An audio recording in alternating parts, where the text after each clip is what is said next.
Construyen un templo tan grande y está vacío, no tiene ningún ídolo dentro. Es que Dios no es un muñeco que se pueda hacer de oro, de plata o de piedra, ¿verdad? Y cuando salían del templo, los discípulos le muestran al Señor las maravillas de ese templo, lo grande que era, lo enorme que era, lo hermoso que era. Y el Señor les da un golpe bajo. El Señor le dice, observarlo bien, mírenlo bien, porque en menos de una generación no quedará piedra sobre piedra de este templo. Efectivamente, 37 años después de lanzar esta palabra profética, 37 años después, el templo quedó totalmente destruido hasta este momento. Desde el año 70 después de Cristo hasta este momento, no hay templo en Jerusalén. Se cumplió literalmente la palabra. Pero la palabra golpeó tanto el corazón de estos discípulos que ellos salieron del templo, bajaron todo el torrente de Cedrón, lo subieron, se van al Monte de los Olivos, y allí dice uno de los evangelios que solamente 4 de los 12 se acercan al Señor y le preguntan aparte, ¿cuándo? ¿Cómo? ¿Cómo va a ocurrir todo esto? ¿Cómo que nuestro templo va a ser destruido? ¿Qué señal habrá? ¿A qué tenemos que observar? ¿Qué tenemos que fijarnos para saber que el tiempo se acerca? Entonces el Señor les da una enseñanza tremenda. Qué importante es preguntar, hermano, de verdad, ¿eh? Si no hubieran preguntado los discípulos al Señor, ¿qué señal habrá de tu venida y del fin del siglo? Nos hubiéramos perdido toda la enseñanza de Mateo 24. Por eso repito, qué importante es preguntar, pero cuidado, no preguntar a cualquiera, no preguntar a cualquier parte, sino preguntar a la persona que te puede dar la respuesta correcta, porque una de las señales que el Señor dice en este capítulo, y es algo que yo quiero en esta tarde hablar, es que tenemos que estar preparados porque una de las muchas señales de los últimos tiempos va a ser la proliferación de falsas doctrinas. Dice la Biblia, lo leíamos el jueves, que algunos llegarán hasta escuchar. Dice el Espíritu claramente que en los postreros días algunos apostatarán de la fe y escucharán a espíritus engañadores y ahí da una enseñanza tremenda. Entonces, una de las señales de los últimos tiempos es que se enseñarán cosas extrañas. Por eso yo vengo ya semanas hablando y quiero volver otra vez a repetir, no porque no tenga otras cosas que decir, sino porque considero que hay que repetir las cosas que se enseñan y más cuando son de vital importancia. Y es que tenemos que orar y tenemos que estudiar la palabra para que tengamos una fe sana. Una fe sana, término que por cierto aparece en Tito capítulo 2, donde el apóstol Pablo dice, oye, tenemos que tener una sana doctrina, pero también tenemos que tener una fe sana. Cuidado, que hay gente que tiene una fe muy rara, ¿eh? Hay cristianos que cuando los oyes hablar, dice, sí, tiene fe, pero es una fe un tanto rara, un tanto extraña, una fe mística. Yo puse unos ejemplos unas semanas atrás, no sé cuántos de ustedes lo recordarán, cuando algunos discípulos le dijeron al Señor, Señor, no nos quisieron recibir, no nos han dado la bienvenida, ¿tú quieres que oremos para que caiga fuego del cielo y lo destruya? Si dice, alto, ¿qué estáis diciendo? ¿Estáis locos? Tenían fe, pero cuidado, la fe no es para destruir, la fe no es para hacer daño, la fe no es para orar para que caiga fuego del cielo. Dice, ustedes no saben bajo qué espíritu, bajo qué influencia espiritual están ustedes hablando. Que no. El apóstol Pablo, ¿os acordáis? Le decía a Timoteo, la fe que ahora tienes es una fe no fingida, es una fe sincera. Explicaba este término en Italia, sincera, ¿no? O sea que cuando traían los bloques de mármol, los mármol de Carrara, y comenzaban a construir los templos, las catedrales y los edificios, algunos de esos bloques de mármol venían con imperfecciones, venían con agujeritos, y claro, se veía feo. Cuando es un bloque no, pero cuando son tantos, entonces los rellenaban con cera, y parecía como que no había ningún defecto, pero cuando daba el sol con fuerza contra aquellos bloques, se derretía la cera y se veía horrible, decían, manden bloques sin cera, manden bloques sin cera, para que después cuando salga el sol no se quede esto de una forma tan fea y de tan mal aspecto, ¿no? Entonces el apóstol Pablo decía a Timoteo, la fe que tienes no es una fe fingida, no es una fe de máscara, como dice otras versiones, es una fe que primeramente habitó en tu abuela Loida, y después la tuvo tu madre, Eunice, y ahora la tienes tú. Entonces tenemos que preguntarnos de vez en cuando, ¿en qué estamos basando nuestra fe? ¿En emociones? ¿En sentimientos? ¿En sueños? en experiencias o en la palabra de Dios. Yo me quedo sorprendido, muy sorprendido, porque de toda la vida hemos sido conocidos como el pueblo del libro. El pueblo del libro. Yo me acuerdo que un sacerdote en el huerto de Getsemaní, que es un sacerdote sevillano, cuando me vio con la Biblia bajo el brazo, me dice, tú eres de los evangélicos, ¿no? Porque ustedes siempre están con la Biblia en la mano. A mí me echó un piropo tremendo. Si pensaba que me iba a ofender, es todo lo contrario. Efectivamente, hemos sido conocidos y hay de nosotros que nos dejen de conocer por dejar de utilizar el libro, las Sagradas Escrituras, ¿verdad? Pero hay un desapego últimamente tremendo.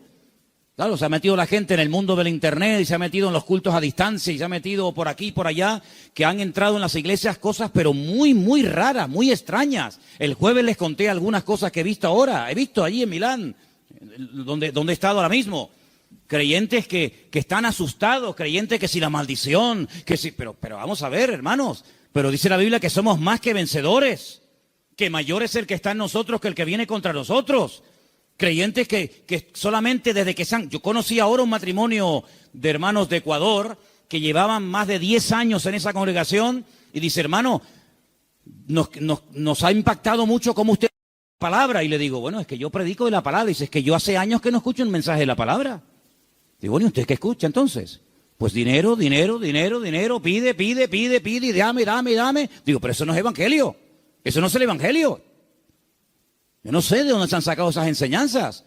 Hay predicadores que solamente tienen un tema monográfico, solamente saben pedir y no hablan de Cristo, no hablan del amor, no hablan del infierno, no hablan de la ira de Dios, no hablan del cielo, no hablan de la salvación. No, solamente tienen una obsesión y claro, prosperan, pero ellos, los demás no, solamente prosperan ellos. Y se autofinancian con su don y se pegan la gran vida asustando y manipulando y tergiversando la Escritura. Y esto hay que denunciarlo, ya está bien de hacer el tonto, ya está bien de decir, bueno, es que son siervos de Dios. No son siervos de Dios, ellos se llaman siervos de Dios, pero la mayoría de ellos utilizan el púlpito para pegarse la gran vida y lo último que hacen es predicar la palabra, cosa que deberían de haber hecho siempre toda su vida. Y una de las cosas que tenemos que tener bien claro en los últimos tiempos es que van a proliferar falsas enseñanzas y falsas doctrinas. Y los sobreénfasis, qué peligrosos son los sobreénfasis, hermano. Déjeme que me explique. Tenemos que predicar todo el consejo de Dios. ¿Cuántos dicen amén? Toda la palabra de Dios. No podemos estar todos los días comiendo espagueti por la mañana, espagueti por la noche, Pero hermano, está bien, a mí me gusta la pasta, pero de 365 días comiendo lo mismo, pues cuánta gente, hermanos, solamente saben un tema y lo sacan de ese tema y no saben nada. Que si el dinero, que si las profecías, ¿sabe cuánta gente, hermano, van a las congregaciones para que alguien ore por usted y le den una palabra y le den una profecía? Mire, me leí hace unos días la biografía de la señora White. Madre mía, pero es un disparate. Una señora que dice que llegó a tener 2000 visiones y sueños proféticos. 2000. Y cuando murió, dejó más de 70 libros. Los disparates que esa señora enseñó. Claro, le dan un sobreénfasis ¿a qué? Al día de reposo, sí, pero es que espérate un momento, es que la Biblia no solamente el día de reposo. Hay otras muchas cosas. Si te crees que porque guardas esto y no cumples con todo lo demás, te vas a salvar, te equivocas, amigo. Es como las iglesias que están todo el día, hablan lengua, y venga a hablar en lengua, y venga profecía, y venga a hablar en lengua. Pero hijo, vamos a ver. El apóstol Pablo decía, y si alguien entra en una iglesia y ve a todo el mundo hablando en lengua, ¿qué van a decir? A ver, dígalo usted. ¿Usted qué diría? ¿Que están locos? Pero ¿cuántas iglesias son así? ¿Cuántas iglesias son así que parecen locos? Yo fui hace muchos años a una congregación en Las Palmas y bueno, yo estaba predicando y en medio de la predicación se levantaba la gente, se caían ahí al suelo y empezaban a gritar y a revolcarse y yo decía, ¿qué le pasa a esta gente? Entonces yo miré al pastor que estaba allí y le digo, ¿qué le pasa? Dice, no, es el poder de Dios. Digo, ¿cómo es el poder de Dios? Pues si está haciendo el perro. Estaba haciendo el perro. Y el otro en la esquina poniendo un huevo. Digo, ¿pero qué poder de Dios? La Biblia dice en Romanos 12 que el Señor es nuestro culto racional. Por favor, que parece, damos una imagen, nosotros no, gracias a Dios, pero ¿cuántas iglesias dan una imagen al mundo de que son locos?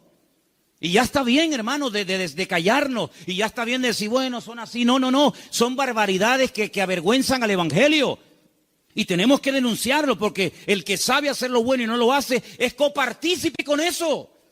No les contaba el jueves que acabo de conocer ahora a un pastor en Milán que se tira en la plataforma cuando llega el momento de la ofrenda y le dice a la gente que lo tienen que tapar con dinero. ¿Cómo? Sí. Él dice, no, mira, aquí todavía se me ve algo de tela, tienen que tapármelo. Increíble. Un pastor que la congregación un día le regaló un coche, cogieron una ofrenda en la congregación, le regalan un coche al pastor y a los 2 días se sube al púlpito y dice, hermano, Dios me ha dicho, mentira, Dios no dijo nada, eso es falso, pero él dice, Dios me ha dicho que este no era el coche que ustedes tenían que regalarme, era uno más grande y superior. Y la gente tan tonta va, lo cambian y compra uno más grande. Y yo le decía, pero ¿ustedes qué hacen allá adentro? ¿Por qué no se le va a hablar, salgan corriendo? Eso no es iglesia, eso no es nada, eso es un circo. Eso es una vergüenza para el evangelio. Es que tenemos miedo, porque nos ha dicho que si nos vamos se nos va el espíritu y se nos va la bendición. Digo, hágame el favor. Oye, que a mí nunca me ha tocado la breva de caer en una iglesia de estas, ¿eh? A mí nunca me ha tocado una breva de estas. Siempre, de verdad, a mí me toca una iglesia de estas y es que me voy al Antiguo Testamento con la espada y el arco. Increíble, hermanos.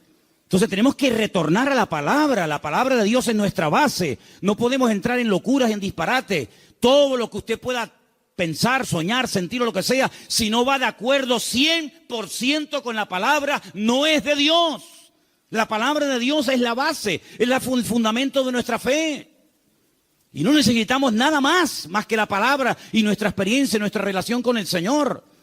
Yo creo que algunas personas no han terminado de descubrir lo que significa enamorarse del Señor y enamorarse de la palabra. Por eso buscan fuera, porque cuando un hombre está enamorado de su mujer no tiene que buscar otra. Y cuando una mujer está enamorada de su marido, no se le van los ojos detrás de otro. Cuando usted está enamorado de Cristo, no le tienta nada ni nadie, porque usted sabe en quién ha creído.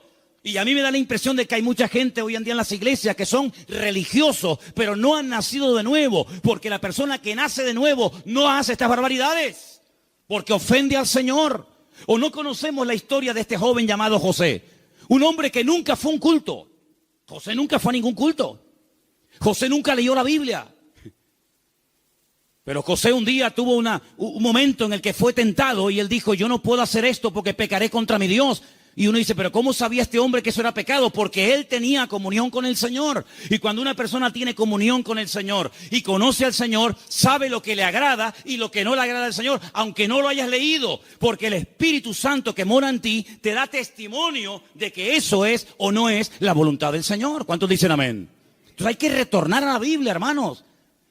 Claro, hay gente que se atiborra de libros y venga libros. Hermano, este es el libro que Dios nos ha dado. Escudriñar las Escrituras, dice la Biblia, porque ellas son las que dan testimonio de mí. Y mire, hermano, yo antes de irme para Italia les comentaba de aquellos 10 leprosos, ¿acordáis? Aquellos 10 hombres que bajaron de las montañas porque tenían fe, pero momento. Yo les dije a ustedes y espero que no hayan olvidado esa enseñanza, porque para mí es de vital importancia. Ellos tenían fe, por eso bajaron de la montaña. Ellos tenían fe, por eso clamaron al Señor. Pero el Señor no los sanó así instantáneamente, sino que el Señor les dijo, id y mostraos a los sacerdotes. Ellos no sintieron nada, ellos no vieron nada, ellos seguían estando leprosos, pero ellos en obediencia se ponen a caminar y mientras caminan, automáticamente se produjo el milagro. Por eso, ¿se acuerdan cuando yo les dije que fe más obediencia es igual a la bendición de Dios? Por eso hay gente que tiene fe, pero no crecen, no maduran, porque es una fe a veces extraña, envenenada, contaminada, porque han estado en tantos sitios que, permítame la expresión, tienen un potaje en la cabeza. Pero cuando usted conoce al Señor y a su palabra, y usted tiene una fe sana, bien encaminada en las cosas del Señor, usted sabe que la fe, si no tiene obras, y la fe, si no obedece al Señor, no sirve de nada. ¿Cómo usted va a pretender, con la fe que tiene, viviendo en desorden, sin poner en práctica los mandamientos del Señor, que Dios le bendiga? Primeramente tendrá que ponerse en orden para que el Señor pueda hacer maravillas en su vida. ¿Y cuántos creyentes en las iglesias son una cosa aquí y fuera son otra? Sí, tienen fe, pero el testimonio que dan es pésimo. Bendito sea la palabra cuando el Señor dice a través de la boca de Pablo, no me avergüenzo del evangelio, porque es poder de Dios. Espero que el evangelio no tenga que arrepentirse y no tenga que avergonzarse de la conducta que está llevando fuera. Porque aquí todos somos muy buenos. Aquí todos levantamos las manos, o el que quiera, y aquí todos somos muy santos. Pero, ¿y por fuera? Porque a mí de qué me sirve que vengas aquí, gloria a Dios y aleluya, si luego en la calle eres un desorden y vives en pecado, estás viviendo en adulterio, estás viviendo en fornicación, tienes un mal testimonio en la familia.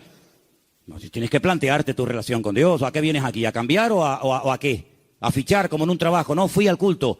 Sí, fui al culto porque te entró por aquí y te salió por ahí, porque no ha habido cambios en tu vida.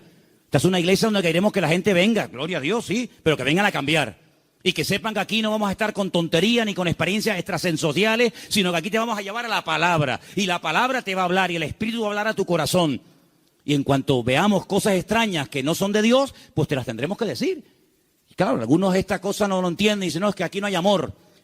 Bueno, si usted entiende el amor, que le vamos a decir lo que usted quiere oír, evidentemente aquí no lo va a encontrar. Aquí le vamos a decir lo que dice la palabra. Y los que estamos, los que vienen, se adaptan a lo que hay, y si no, pues que el Señor le bendiga y que le lleve a otra iglesia. Pero aquí no vamos a ceder ni un milímetro por agradar los oídos, por tener mucha gente, porque si tener mucha gente significa bajar el listón de la santidad de Dios, amigo, hasta ahí hemos llegado. La palabra dice que sin santidad nadie verá al Señor. Me da igual si es fulanito de tal, don fulano de tal. Sin santidad nadie verá al Señor. Es que yo canto, que me da igual. El diablo canta mejor que nosotros.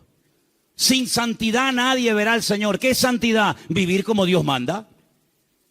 Es que yo no quiero vivir como Dios manda. Pues a ver lo que haces. A ver lo que haces. Porque tarde o temprano te vas a sentir confrontado con la palabra. Claro, la carne siempre te va a decir que no pasa nada. ¿No se lo dijo Satanás a Eva? ¿Qué le dijo Satanás a Eva? ¿Por qué no comes? Y dice, porque Dios me ha dicho que si como muero. ¿Y qué le dijo Satanás? No, que eso no es así. Tú no vas a morir, come para que veas. Y le creyó al diablo. ¿Y cuántas veces creemos que Dios está equivocado, que es injusto con nosotros, cuando la palabra del Señor nos dice que en los últimos tiempos el enemigo va a ser tan sutil que muchas veces le va a permitir a la gente tener esa falsa seguridad de creer que estoy en desorden y en pecado, pero Dios me va a bendecir igual? No, mi amigo. Las consecuencias tarde o temprano de una vida en desorden son terribles, porque la paga del pecado ha sido y es y será siempre la muerte. ¿Cuántos dicen amén? Hay tres cosas que tenemos que tener claro a estas alturas. Primero, ¿a qué nos ha llamado el Señor? ¿A qué nos ha llamado el Señor? ¿Tú sabes la tranquilidad que tú tienes en tu corazón cuando tú sabes a lo que te ha llamado y a lo que no te ha llamado el Señor? No tienes que estar imitando a nadie. No tienes que viajar por el mundo entero buscando el sistema, el método en Colombia, en Venezuela, en Cuba, en Puerto Rico, en Toronto. Yo no tengo que ir a ninguna parte. Lo que dice la Biblia, entra en tu aposento y tu Padre que te ve en lo secreto te recompensará en público. Claro, es más fácil coger un avión y irte a Corea a ver lo que hacen los coreanos. Es mucho más fácil coger un avión y pagarte el pasaje como Jonás, que preferiría pagar el pasaje, ¿verdad?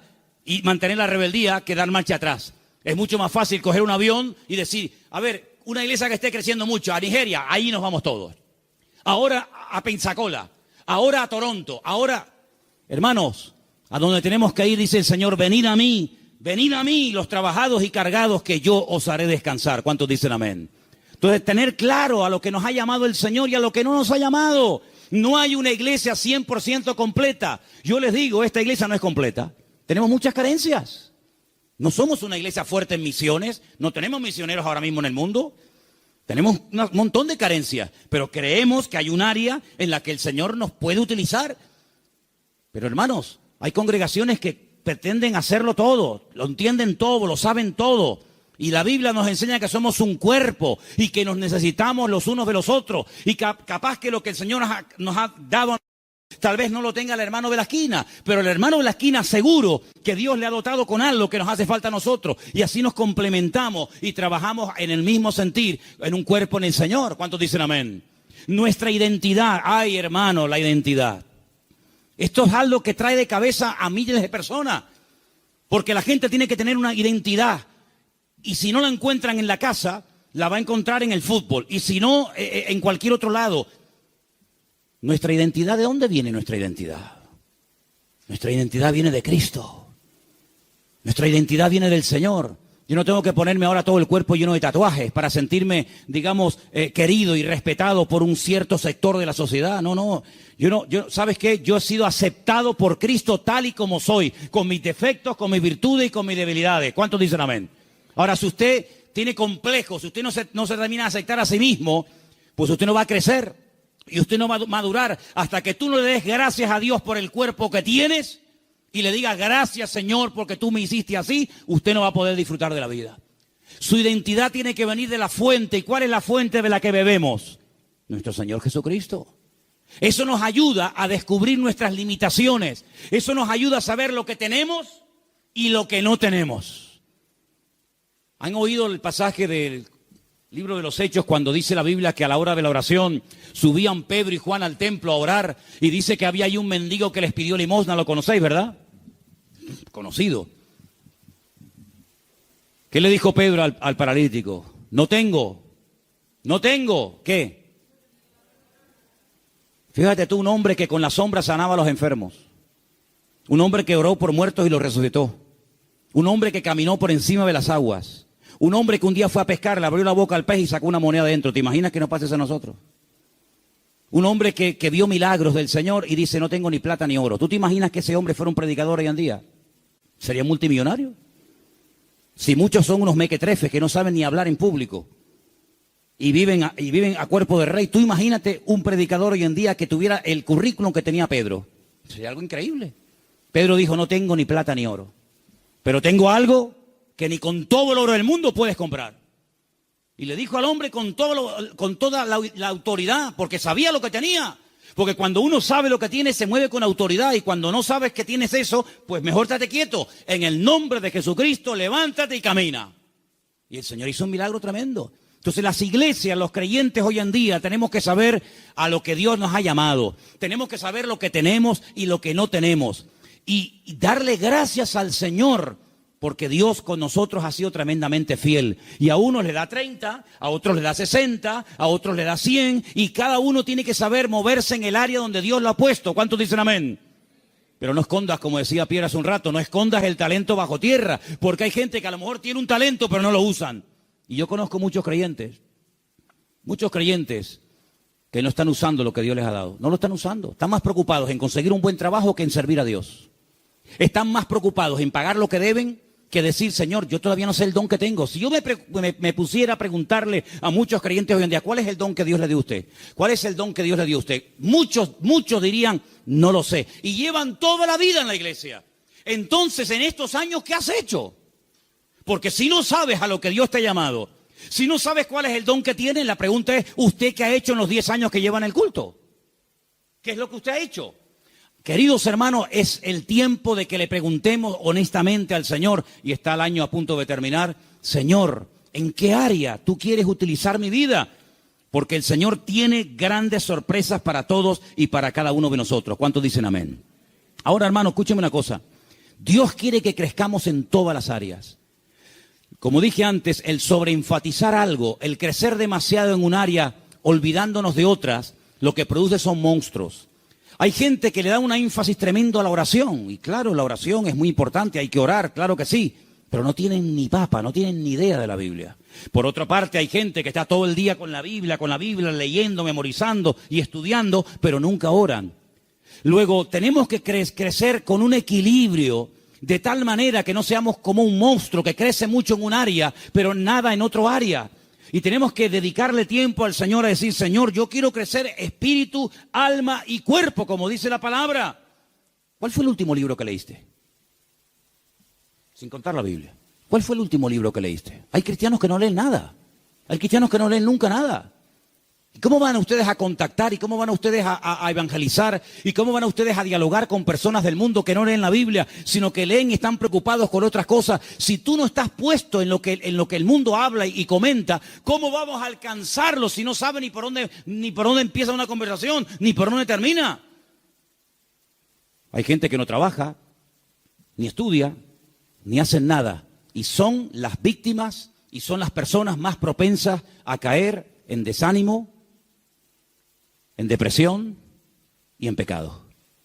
Una vez leí un refrán, no es bíblico, pero decía algo así como, Satanás busca a una persona desocupada para darle una ocupación. Grandes hombres de Dios a lo largo de la historia no cayeron en el campo de batalla mientras servían al Señor.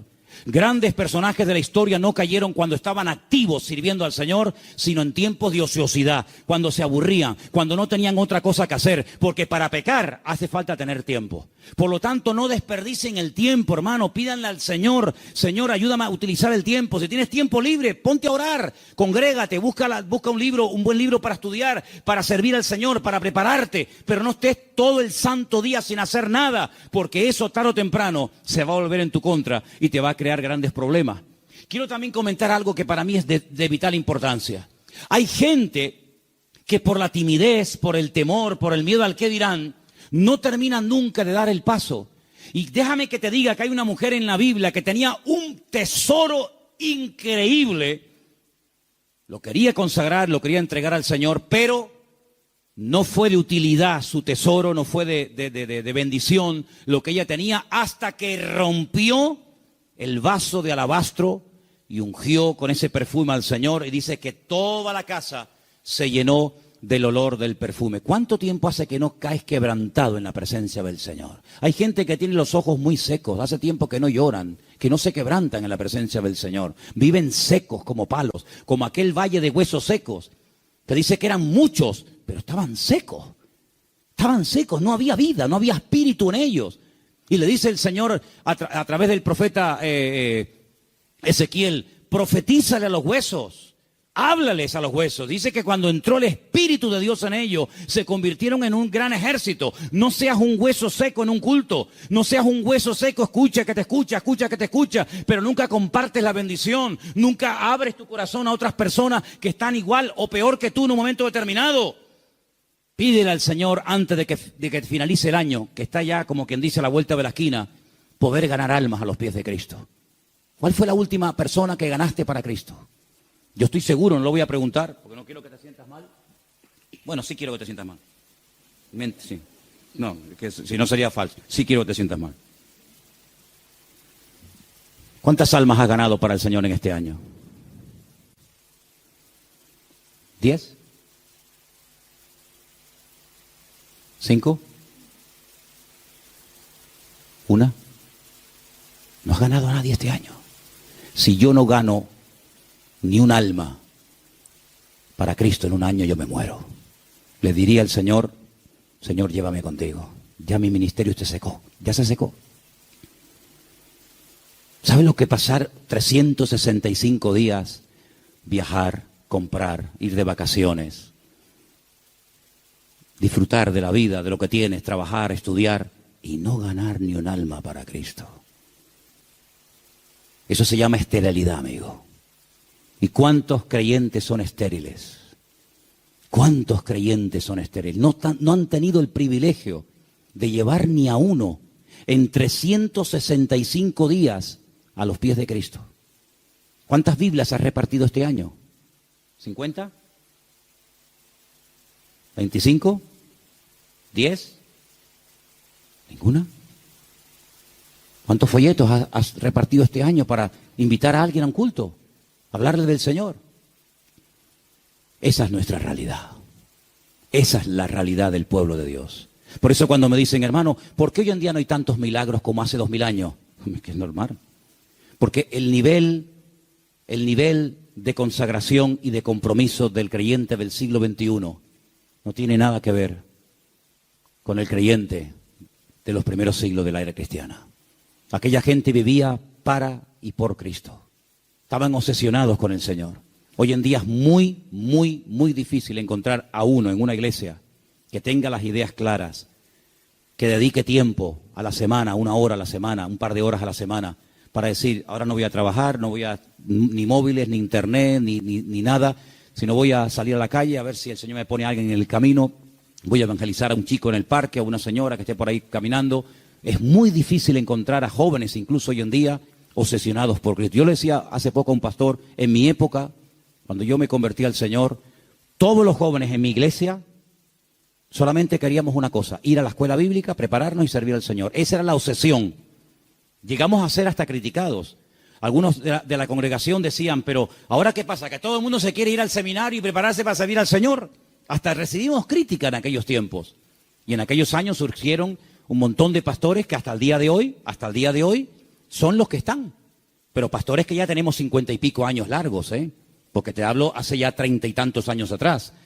Bueno, pues 35 años han pasado desde que yo estoy sirviendo al Señor y yo no he visto que ese deseo de servir al Señor a tiempo completo, como misionero, como pastor, como evangelista, como lo que sea, se ha ido diluyendo, se ha ido perdiendo. Y tú puedes observar hoy en día en los púlpitos que los pastores pues ya tienen de 50 años para arriba, si no más. Dime qué pastor hay, nómbrame 10 pastores en Tenerife que tengan 21 años como yo fui el primer pastor. Bueno, yo fui pastor con 19, pero dime 5 pastores en Tenerife que tengan 20 años y que sean pastores en este momento con 20 años. Ni uno. En mi época todos teníamos esa edad. Empezamos con 19, 20, 21 años hasta ahora. Tenemos que recuperar tantas y tantas cosas. En mi época no había la mayoría de las cosas que hay hoy en día. En mi época no había WhatsApp, no había internet, no había páginas web. Los cultos eran muy sencillitos, eran muy normales, no había tanta parafernalia de sonido. Parece que hoy en día la puesta en escena tiene que tener esto y aquello, porque parece que si no, el culto como que no fluye. En aquella época una guitarra española, pum, a la calle, encima un banco, orábamos, venía la gente, estaba el Señor, una sencillez tremenda. Eso tenemos que volver a recuperarlo, porque nosotros estamos en este mundo, ¿para qué? ¿Para qué estás tú en este mundo? Y dime, ¿para qué estás? Para llegar a una edad y decir, bueno, yo ya tengo mi casita, mis mueblecitos, mi paguita. Qué vida tan triste, perdóname. Qué vida tan triste. Estar esperando a yo jubilarme, para estar ahí esperando la muerte. Este verano, cuando hice a un pueblo, había 3 personas en el pueblo. 3 personas en un pueblo, allí arriba, en los cañones del Sil, en Galicia. Cuando llegué, hablé con esos 3 viejitos y le digo, ¿qué tal? ¿Cómo están? Los 3 al momento me dijeron, aquí estamos esperando la muerte. Digo, ostras. Yo déjame dar un paso atrás, no sea que me pase a mí algo también. Dice, los jóvenes se han ido todos. Los jóvenes del pueblo se fueron. Y aquí estamos esperando a la muerte. Digo, madre mía, pero qué futuro de vida. Que le puede venir dentro de 6 meses, dentro de un año, dentro de yo qué sé cuánto. ¿Y tú qué estás esperando? Si tú pudieras hoy tocar un botón y apretando ese botón consiguieras lo que tú tanto quieres tener en la vida, ¿qué sería lo que tú más anhelas tener? ¿Pasa ese botón por agradar y honrar al Señor? Yo quiero que en esta noche nos hagamos estas preguntas, hermanos. ¿Qué estamos haciendo con nuestras vidas? ¿Qué estamos haciendo con nuestras vidas? ¿Sabes? Hace unos días pensaba lo mismo que llevo años pensando.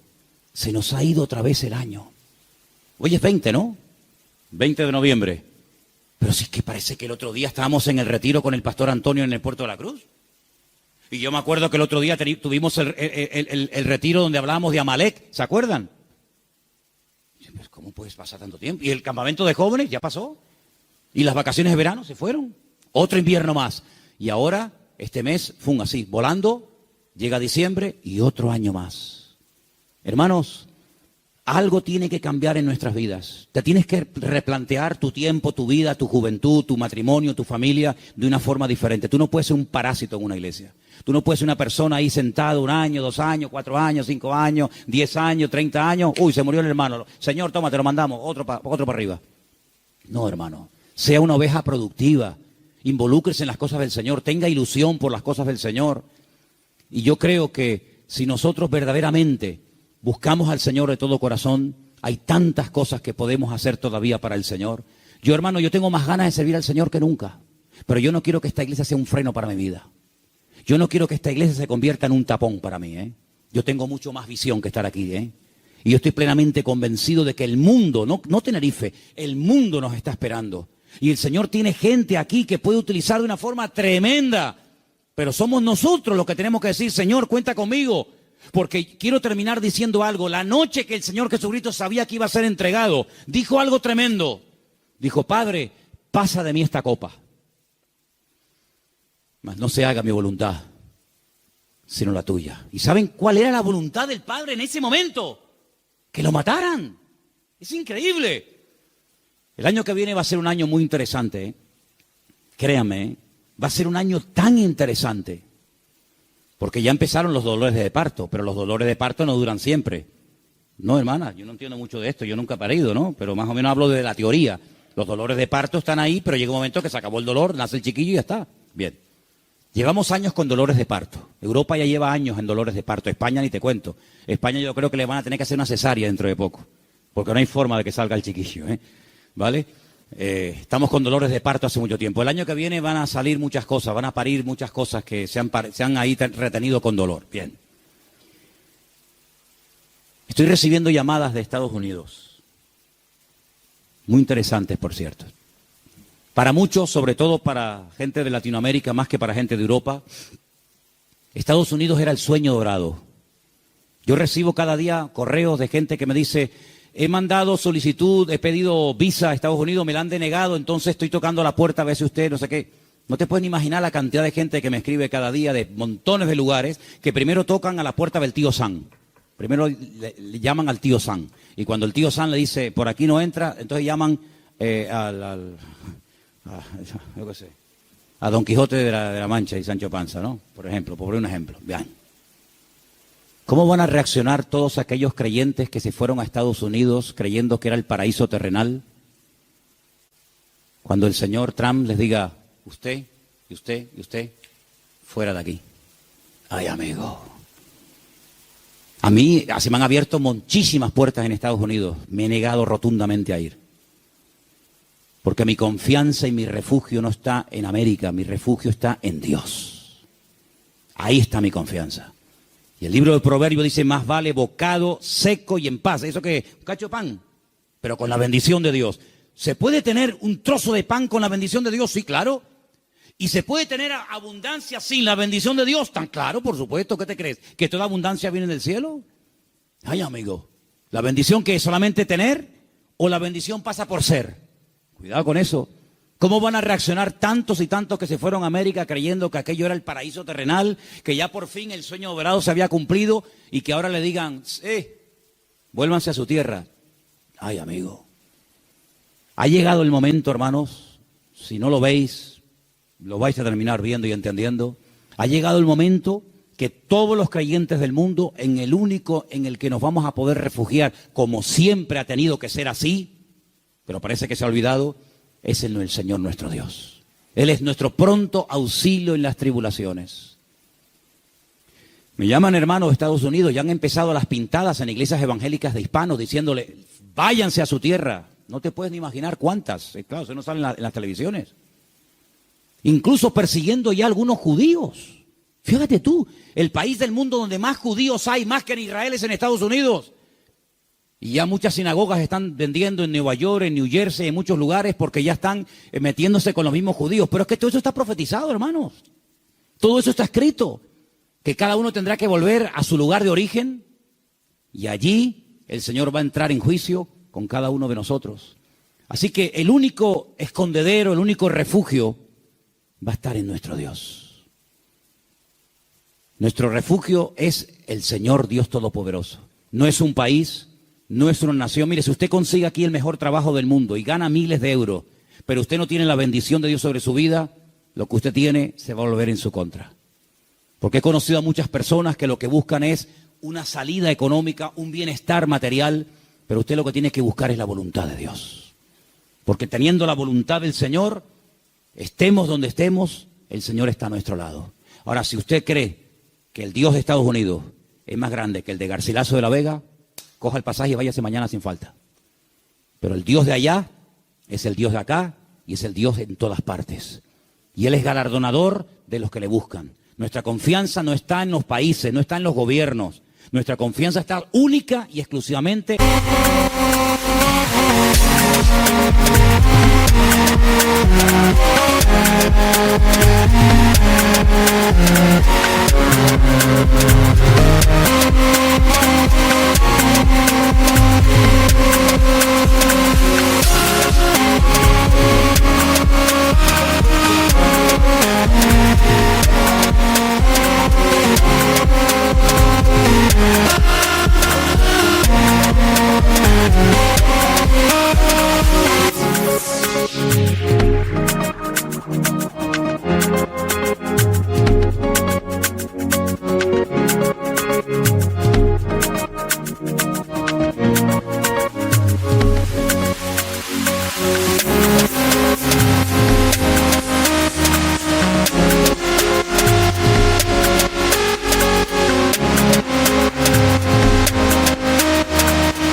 nuestro Dios, en el Dios que nunca nos ha fallado, el Dios que ha dicho estaré contigo todos los días hasta el fin del mundo, y el Dios que nos va a enseñar a vivir por fe. Nos va a enseñar a vivir por fe. Ya nos está enseñando hace años el Señor, por lo menos a nosotros, a vivir y depender solamente por fe del Señor. Phương luôn mong manh như bờ cát, ta bước vào chỉ nhẹ nhàng nhưng mỗi bước đều lún sâu. Xa mình một góc phải 3 ngày dài qua, càng làm cho đầu óc nặng nề thêm trì trệ. Và rồi ta đã viết bài ca về loài hoa từng mang đến cho ta vương vấn của si mê. Xa mình một góc phải 3 ngày dài qua, càng làm cho đầu óc nặng nề thêm trì trệ. Và rồi ta đã viết bài ca về loài hoa từng mang đến cho ta vương vấn của si mê. Đã đi trễ còn là người đến sau, nên nỗi cô đơn chấp nhận một mình mang. Để rồi lần nữa quặn thắt nỗi đớn đau, phải chịu thương tích vì không giỏi tính toán. Em luôn tỏa sáng nóng bỏng như mặt trời, đủ sưởi ấm cõi lòng này suốt cả trăm năm. Ta là hướng dương ngắm em cả một đời, còn nỗi buồn của ta em đem ra gặm nhấm. Trao gửi muôn màng muôn vàn lá thư tình, màn đêm buông xuống thổn thức ánh trăng xa. Chót mây loài hoa thanh thoát giống như kình, nên đường vào tim em ôi băng giá. Do anh đã quá mặc định trong tình yêu và ngây ngô khi nghĩ lòng em cũng tương tự. Còn bao nhiêu khát khao cùng bao điều chưa nói, vì không đặt nặng nên suốt đời tương tư. Ra mình một góc phải 3 ngày dài qua, càng làm cho... Porque yo creo que esa es la vida que el Señor tiene diseñada para todos y para cada uno de nosotros. Ahora, si usted quiere ser un señorito en el reino de Dios, amigo, si tú quieres ser un señorito, y no remangarte nunca las manos y poner tu mano en el arado y servir al Señor, hermanos, las lecciones se aprenden por las buenas o se aprenden por la humillación. Y yo creo que el Señor hace mucho tiempo nos está hablando a todos y a cada uno de nosotros. No se afanen tanto, no se afanen tanto. Inviertan más tiempo en la oración, inviertan más tiempo estudiando la palabra. Hay algunos de ustedes que no tienen tiempo ni para orar. Algunos me han dicho en una ocasión, ay, es que yo voy a la cama tan rendido que hago, Señor, bendito sea tu nombre. Amén. No, duermen en paz, la verdad es que duermen en paz, pero hermano querido, busque a Dios, busque a Dios. Hay mucho camino por recorrer, muchas cosas por hacer. Usted no puede dedicar más tiempo a lo material que a lo espiritual. Por favor, estamos invirtiendo el orden. Si usted dedica más tiempo a lo material que a lo espiritual, aquí está fallando algo. Yo creo que el Señor nos está llevando a un punto, y el año que viene va a ser un año muy, muy importante en la historia de la Iglesia, en todas partes del mundo, y el Señor nos está llevando a un compromiso, a una entrega, a una seriedad. Muchos no aguantarán la prueba, yo también se lo digo de paso, hay algunos que están aquí que el año que viene no podrán estar más. Porque no aguantarán la prueba, porque la Biblia nos enseña que los últimos tiempos van a ser tiempos peligrosos, tiempos difíciles. Pero si usted aguanta y se agarra al Señor, el Señor le va a bendecir. Y usted va a ver la gloria del Señor en su vida. Pero no busque salidas fáciles. Busque al Señor y lo que el Señor le diga, ni más ni menos, es lo que usted tiene que hacer. ¿Cuántos dicen amén? Vamos a orar, hermanos, por favor. Cierre sus ojos ahí donde está. Plantéese esto seriamente, por favor. Plantéese esto seriamente delante del Señor. ¿Qué estoy haciendo con mi vida? ¿Qué estoy haciendo con la vida de mi familia? ¿A dónde los estoy llevando? ¿A qué se están dedicando? ¿Cuáles son las prioridades, los objetivos, las metas en nuestra casa? Tener, trabajar, comprar, trabajar. Hermanos, que somos hijos de Dios, que no somos gente del mundo como los gentiles, que dice que se afanan y pelean por esas cosas. Dice la Biblia que nuestra búsqueda tiene que ser diferente. Que el Señor nos indica que tenemos que buscar primeramente el reino de Dios y su justicia. Y muchas de las cosas que vendrán por añadidura, dice la Biblia. Créame, vendrán. Claro, hay gente que nunca ha visto que le viene por la añadidura porque no buscas el reino de Dios. Entonces, como no buscas, tienes que buscar tú la añadidura. Pero ha llegado el momento en el que el Señor nos está mostrando que tenemos que doblar la guardia, que vienen tiempos difíciles. Hermanos, les digo algo, se lo dije el jueves con todo respeto. Dele gracias a Dios por la enseñanza que usted ha recibido en estos años, porque hay tantas barbaridades.